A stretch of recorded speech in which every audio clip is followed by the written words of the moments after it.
तो साइंस के कुछ महत्वपूर्ण प्रश्नों के आंसर देखते हैं। तो चलिए शुरू करते हैं। प्रश्न नंबर पहला, निम्नांकित में किसका अपवर्तनांक अधिक है? तो अपवर्तनांक हीरा का सबसे अधिक होता है। इसका अपवर्तनांक होता है 2.42।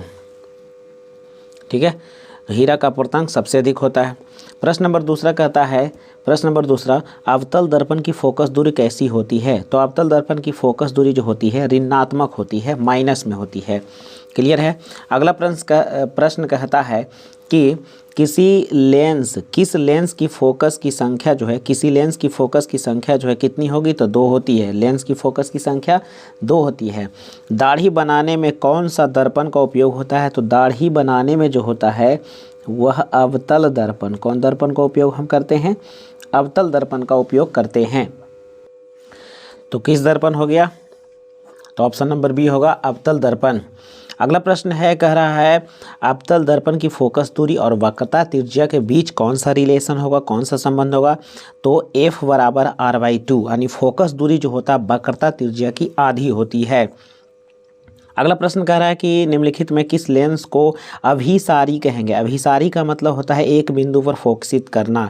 तो यह जो लेंस में होता है उत्तल लेंस में होता है। किस लेंस में होता है? उत्तल लेंस में होता है। अगला प्रश्न है, कह रहा है कि दृश्य प्रकाश में किस वर्ण का तरंगदैर्ध्य सबसे न्यूनतम होता है? तो सबसे न्यूनतम जो होता है यह ऑप्शन के अनुसार हम मारेंगे। तो चलिए देखते हैं इसका ऑप्शन क्या है। तो इसका आंसर हो जाएगा बैगनी। क्या हो जाएगा? बैगनी का तरंगदैर्ध्य सबसे कम होता है। अगला प्रश्न है, कहता है तारों का टिमटिमाना प्रकाश के किस घटना को दर्शाता है? तो तारों का टिमटिमाना प्रकाश के अपवर्तन को दर्शाता है। किसको दर्शाता है? अपवर्तन को दर्शाता है। निम्नलिखित में से किसमें प्रकाश की चाल सबसे अधिक होती है? तो प्रकाश की चाल सबसे अधिक निर्वात में होती है। कितनी होती है? तो 3 × 10⁸ मीटर पर सेकेंड होती है ना। अगला प्रश्न है, कहता है प्रकाश के अपवर्तन के कितने नियम हैं? तो प्रकाश के अपवर्तन के जो हैं यह 2 नियम हैं। अपवर्तन के भी कितने नियम होते हैं? 2 नियम होते हैं। अगला प्रश्न है, कहता है जल विद्युत संयंत्र किस ऊर्जा को किस में बदलता है? तो जल विद्युत संयंत्र रह गया, तो यह जो है स्थितिज ऊर्जा को विद्युत ऊर्जा में बदलता है। स्थितिज ऊर्जा को विद्युत ऊर्जा में बदलता है। ठीक है। अगला प्रश्न है, जलता हुआ मोमबत्ती, अगर मोमबत्ती जल रहा है, मोमबत्ती कैसे हो रहा है? तो मोमबत्ती जल रहा है तो यह रासायनिक ऊर्जा, क्योंकि मोम एक हाइड्रोकार्बन है तो यह रासायनिक ऊर्जा को प्रकाश ऊर्जा में बदलता है। ऑप्शन नंबर बी हो जाएगा। और मोमबत्ती, ठीक है, मोमबत्ती का जलना है तो रासायनिक ऊर्जा को प्रकाश ऊर्जा में हो जाएगा। क्लियर है। अगला प्रश्न है कि विद्युत सेल से धारा प्राप्त करने पर इसके सिरों के बीच विभवांतर का मान विद्युत वाहक बल की तुलना में क्या होगा? तो कम हो जाता है। विद्युत वाहक तुलना में क्या होता है? कम हो जाता है। याद रखना, ये प्रश्न बार बार आता है। Question number 13। प्रश्न नंबर 14 देखिए, प्रतिरोध का मान बढ़ाने के लिए प्रतिरोधकों को जोड़ना चाहिए। तो प्रतिरोध का मान हम अगर बढ़ाएंगे तो उसको हम जोड़ेंगे श्रेणी क्रम में। क्या क्रम में? श्रेणी क्रम में। समझें, श्रेणी क्रम में रेसिस्टेंस होता है जो ज़्यादा होता है, इसीलिए तो घरों में समानांतर क्रम में जोड़ा जाता है। समझें, घरेलू परिपथ में देखिएगा तो समानांतर क्रम में इसका आंसर होगा। तो यहाँ पर हम किस क्रम में जोड़ेंगे तो मान बढ़ेगा? तो हो जाएगा श्रेणी क्रम में। ठीक है। विद्युत चुंबक बनाने के लिए कौन सा छड़ करेंगे? तो नरम लोहा। विद्युत चुंबक बनाने के लिए किसका उपयोग करेंगे? तो नरम लोहा का उपयोग करेंगे। ठीक है। अगर आपको बोलेगा ये देखिए, विद्युत चुंबक को ही कहते हैं अस्थाई। समझे, अस्थाई चुंबक। ठीक है, अस्थाई चुंबक इसी को बोलते हैं। तो अस्थाई चुंबक के लिए हम किसका इस्तेमाल करते हैं? तो इसका इस्तेमाल करेंगे। अगर अस्थाई चुंबक रहता ना, अस्थाई चुंबक बनाने के लिए अगर बोलता तो अस्थाई चुंबक में हम लोग इस्पात का इस्तेमाल करते हैं। किसका इस्तेमाल करेंगे? इस्पात का। अगला प्रश्न है कि उच्चतर ताप पर कौन सी प्रक्रिया होती है? तो उच्चतम ताप पर देखिए ध्यान से, नाभिकीय विखंडन को भी उच्च टेम्परेचर चाहिए और संलयन को भी उच्च टेम्परेचर चाहिए। तो ऑप्शन नंबर आपका सी जो होगा बिल्कुल सही होगा। ए और बी, विखंडन और संलयन दोनों जो होते हैं उच्चतर ताप पर पूरे होते हैं।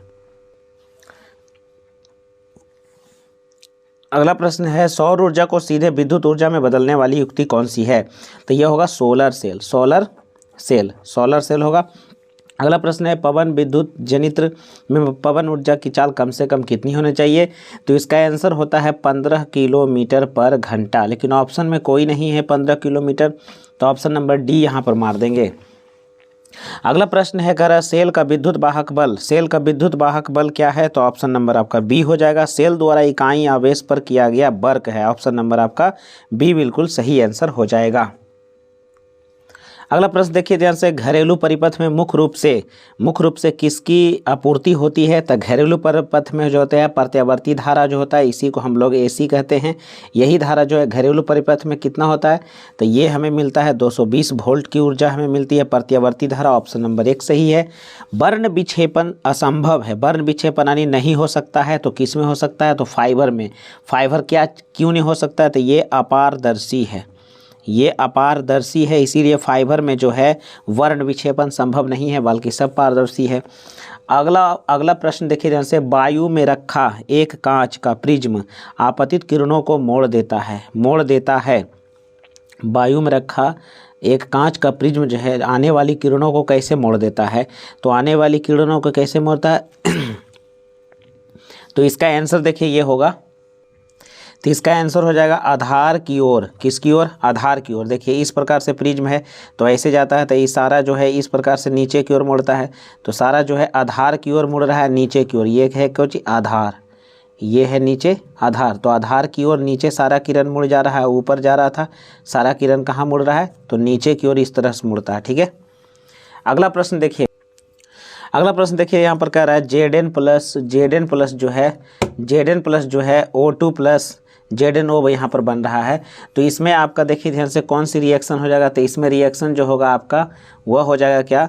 तो इसमें रिएक्शन देखिए ऑक्सीजन इसमें जुड़ रहा है कि नहीं? तो ऑक्सीजन को जुड़ना को हम कहते हैं उपचयन। कौन चयन? उपचयन, यानी ऑक्सीकरण। देखो यहाँ ऑक्सीडेशन यहाँ पर इंग्लिश में लिखा हुआ है। ठीक है, अगला प्रश्न है खाने वाला सोडा का रासायनिक सूत्र। खाने वाला सोडा में जानवे करते हैं H होता है NaHCO3, ऑप्शन नंबर 1 हो जाएगा। Na sodium by carbonate, NaHCO3। अगला प्रश्न है VVI है कमरे के ताप पर द्रव अवस्था में रहने वाली धातु कौन है? तो देखिए यहाँ पर क्या पूछा आपसे? धातु पूछा है। ठीक है, तो धातु होगा तो पारा, धातु रहेगा तो क्या पूछेगा? अगर प्रश्न कहता अधातु, क्या पूछता? अधातु, तो अधातु रहता तो क्या होता? ब्रोमीन।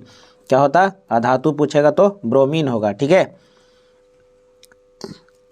आवर्त सारणी के शून्य समूह का तत्व कौन है? शून्य समूह का मतलब होता है अक्रिय गैस। कौन गैस? अक्रिय गैस। तो अक्रिय गैस देखिए ध्यान से, गैस अक्रिय गैस हीलियम जो है शून्य समूह का एक क्या है? एक तत्व है। अगला प्रश्न कहता है सोडियम कार्बोनेट के जलीय विलयन में मेथिल ऑरेंज का विलयन मिलाने का रंग परिवर्तित होकर कैसा हो जाएगा? तो ये पीले रंग का हो जाता है। कौन रंग का? पीले रंग का हो जाएगा। अगला प्रश्न है कि ग्लोबल वार्मिंग के लिए क्या मतलब कि उत्तरदायी गैस है? तो बोलेंगे CO2 यानी कार्बन डाइऑक्साइड। गंधक का परमाणु संख्या कितना होता है? सल्फर का होता है 16, ऑप्शन नंबर डी हो जाएगा। सल्फर का परमाणु संख्या कितना होगा? तो 16 हो जाएगा। ठीक है, अगला प्रश्न देखिए ध्यान से, कहता है अम्ल का जलीय विलयन विद्युत का संचालन करता है क्योंकि अम्ल जल में क्या होता है? तो अम्ल जल में आयनित हो जाता है। ठीक है, अम्ल जल में क्या होता है? आयनित हो जाता है, इसीलिए इसका जलीय विलयन विद्युत का संचालन करता है। अधिकतर धातुओं के ऑक्साइड कैसे होते हैं? तो धातु के ऑक्साइड आपसे पूछे ना तो क्षारीय हो जाएंगे। धातु के ऑक्साइड क्षारीय होते हैं, और ये है अधातु। कौन धातु? अधातु के ऑक्साइड क्या हो गए? अम्लीय हो जाएंगे। ठीक है, अगला देखिए ध्यान से, और लवण का ये हो जाएगा उदासीन। लवण का क्या हो जाएगा? उदासीन हो जाएगा। लवण का उदासीन, लवण। तो अगला देखिए, अगला प्रश्न है सोने में कौन सी धातु मिलाकर मिश्र धातु तैयार की जाती है? तो सोना में मिलाया जाता है तांबा। तांबा को उपयोग किया जाता है इसको मिश्र धातु बनाने के लिए। अगला प्रश्न कहता है NaCl, ये इस प्रकार की रिएक्शन आप देख रहे हैं, तो इसमें आप बताइए कि क्या इसमें बदलाव है? तो देखिए ये देखिए स्थान अपना अपना बदला है। ठीक है, तो इसको हम कहेंगे दो गुण है, एक इधर से गया फिर इधर आया, तो इसको कहेंगे द्वि विस्थापन। कौन विस्थापन? द्वि विस्थापन। दोनों रिएक्शन यहाँ पर आपको जो हो रहा है वह जो है दोनों कंपाउंड में ही हो रहा है, इसीलिए इसको द्वि विस्थापन कहेंगे। सिलिकन क्या है? तो सिलिकन एक उपधातु है। सिलिकन एक उपधातु है। अगर सिलिका यहाँ पर रह गया, देखिए क्वेश्चन बैंक में कभी कभी देल है सिलिका होता है SI O2। यह एक क्या है जी, तो यौगिक है। एक क्या है, तो यह यौगिक है। अगला देखिए कह रहा है कि वे तत्व जिनकी बाहरी सेल पूरे भरे होते हैं, वे तत्व जिनके बाहरी सेल पूरे क्या होते हैं, भरे होते हैं, वो क्या कहलाते हैं, तो उत्कृष्ट गैसें कहलाते हैं, यानी निष्क्रिय कहलाते हैं। ठीक है।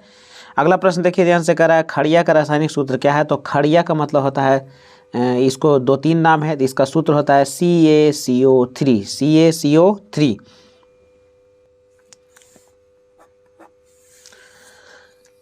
अगला प्रश्न, निम्न में से कौन सा अधिक अम्लीय ऑक्साइड है। अब अधिक देखिए ध्यान से, अधिक अम्लीय ऑक्साइड कौन इसमें होगा, अधिक अम्लीय ऑक्साइड है,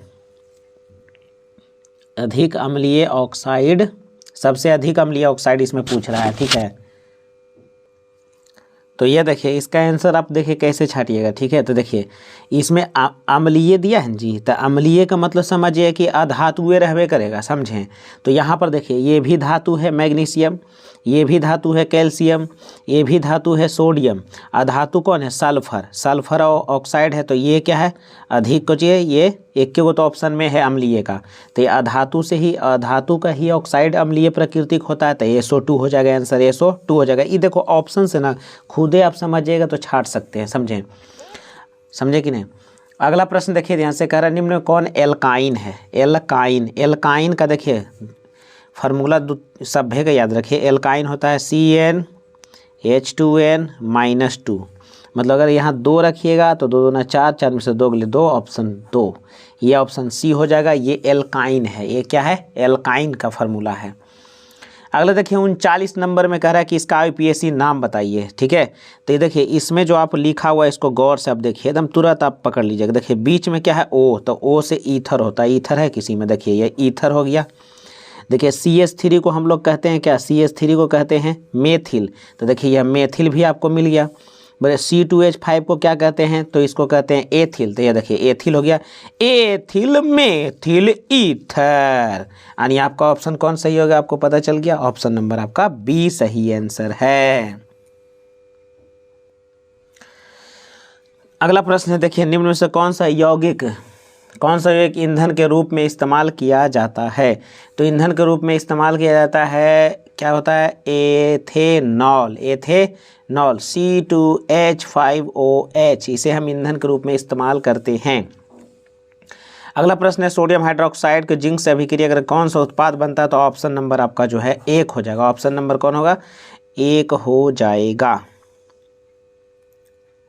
थोड़ा सा रुकिएगा इसमें, ऑप्शन नंबर 1 जरा सा, तो इसका सही आंसर जो है ऑप्शन नंबर आपका B सही हो जाएगा, A गलत हो जाएगा, ऑप्शन नंबर B होगा। इसको हम बोलते हैं sodium zincate, sodium zincate, sodium zincate. ये जानते हैं कभी किसी किसी मॉडल सेट में आपको जानते हैं D ऑप्शन में दिल रहता है, तो ऑप्शन नंबर B आपका सही है, Na2ZnO2+H2।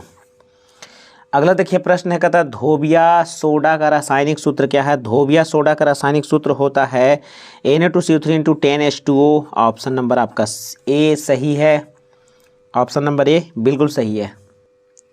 अगला प्रश्न देखिए कह रहा है कि अम्ल राज्य में जो है HNO3, अम्ल राज्य में जो है HNO3, अम्ल राज्य में जो है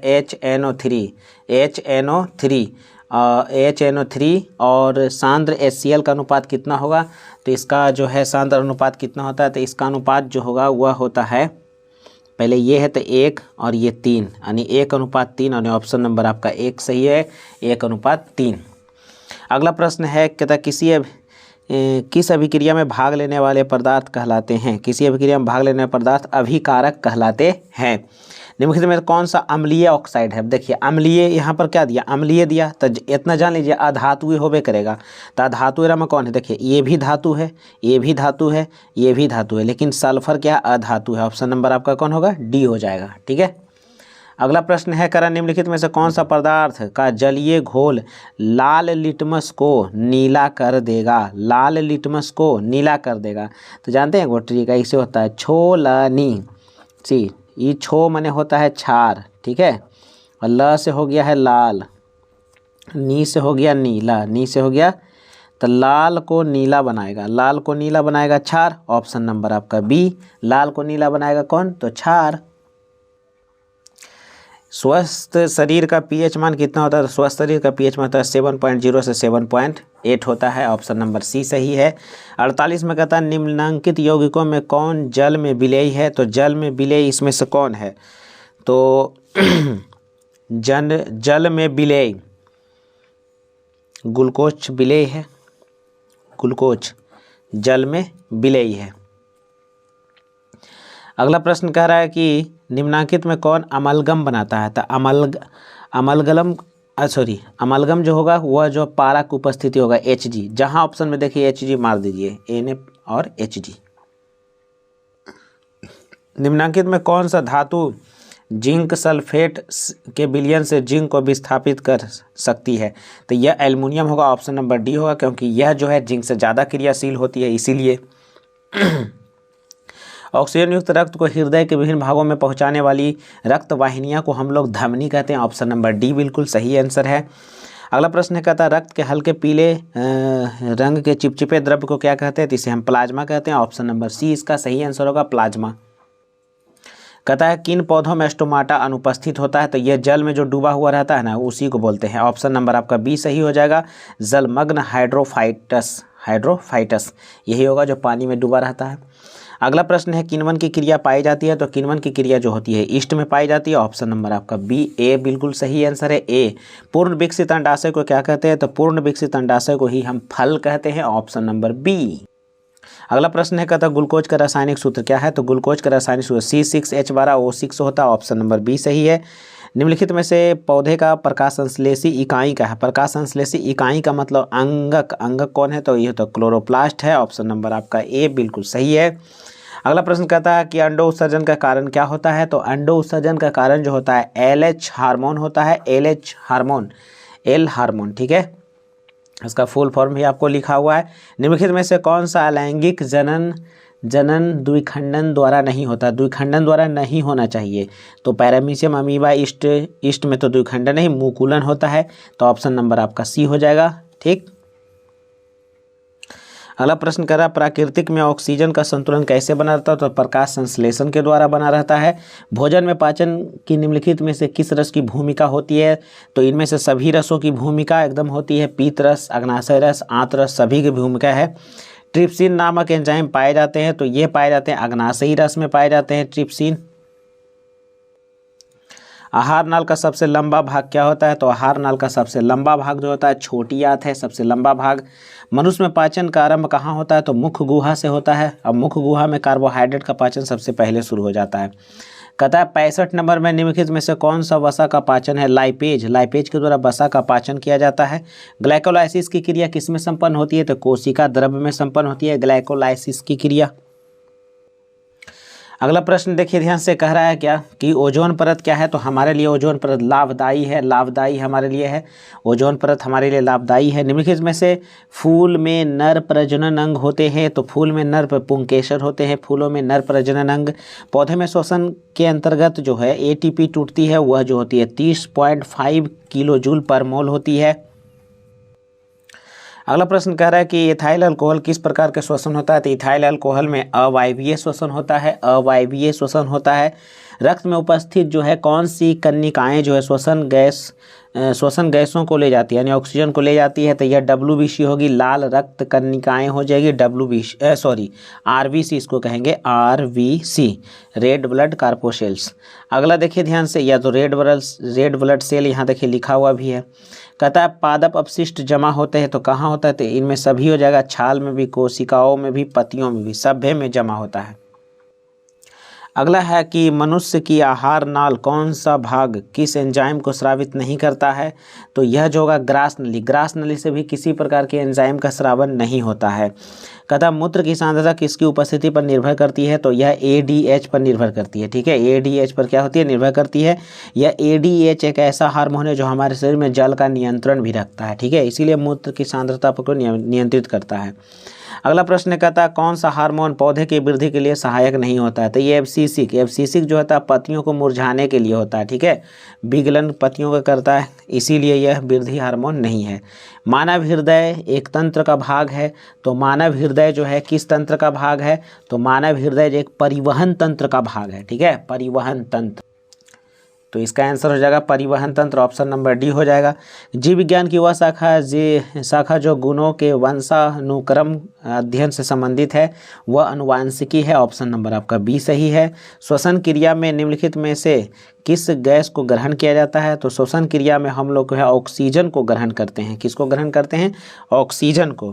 कहता ग्लूकोज में कार्बन की कितने परमाणु होते हैं, C6H12O6, तो ग्लूकोज में देखिए 6 गो है ना, तो कार्बन जो होते हैं 6। अगला प्रश्न है मस्तिष्क में अनैच्छिक क्रियाओं का नियंत्रण किसमें होता है, तो अनैच्छिक क्रियाओं का नियंत्रण होता है मेडुला से। किससे होता है, मेडुला में होता है, ऑप्शन नंबर आपका जो है ए, मेडुला में।